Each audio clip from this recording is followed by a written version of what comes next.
how frontline activists are ending female genital mutilation. FGM is the cutting or removal of the female genitalia. It causes mental, physical, and long-term medical harm.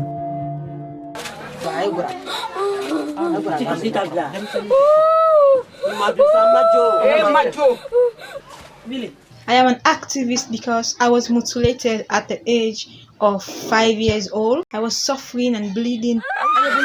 I could feel the blade cutting. With every cut, I was struggling.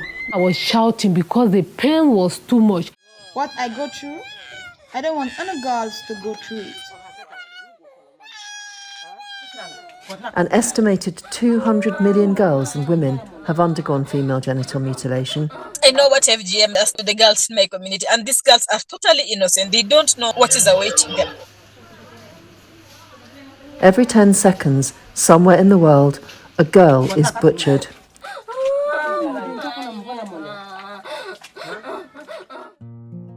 "40 years of research has proved that grassroots women's organisations are the most effective force for good in their communities. Yet, less than 2% of donor funding reaches them directly.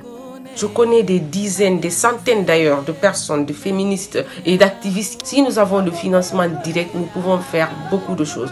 We really need to focus on funding grassroots activists and organizations because they are the people with first-hand experience. They are the people who are passionate. As local people who have actually gone through the practice, who know what it means as victims, I think we have the sole power and authority to make the difference. Over the past 10 years, we've been building a trusted network of over 1,000 activists and grassroots organisations. Our strategy is uniquely simple. We teach activists how to use local radio and TV to end FGM, and exposing the medical realities of FGM often turns community and religious leaders into allies.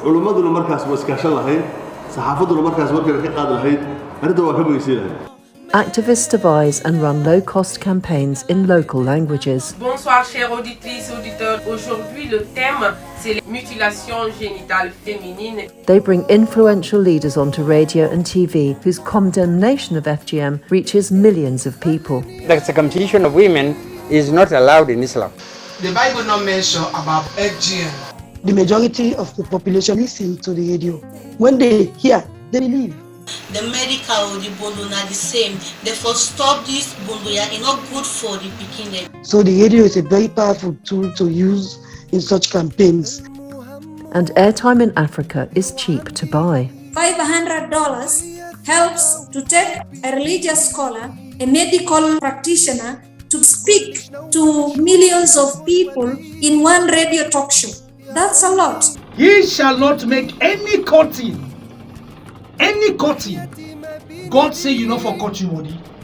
Frontline Ending FGM gets funds directly to the grassroots. Everything is organised on WhatsApp, from planning campaigns to providing receipts, and all funding is transparent and accountable. In our latest impact survey in Kenya, 84% of people surveyed said they were changing their minds about the worst type of FGM. Again and again, we're seeing the impact of local action. For example, in the recent Christmas holidays, activists in this remote part of Kenya saved over 1,600 girls, and the police arrested over 70 perpetrators. This is a huge increase in arrests since the year before, when only 4 perpetrators were arrested. Frontline Ending FGM is comprised of passionate volunteers, often survivors, working in 14 countries across Africa. All we need is funding. We have strategies. We know what to do. After generations of being ignored and underfunded, the Frontline is finally taking the lead. So shift the power, shift the decision making, and bring in the local organization if you really want to achieve the change that the world wants to see. The funding is limited, so that's a big problem. But I'm sure if we use the media robustly, there will be a massive awareness and change will come. So many lives will be saved, so many children will be saved from this demonic practice, because I see it as demonic. Yeah. It costs an average of just £6.40 to save one girl. Yet, in the time it's taken you to watch this film, 30 girls have been mutilated.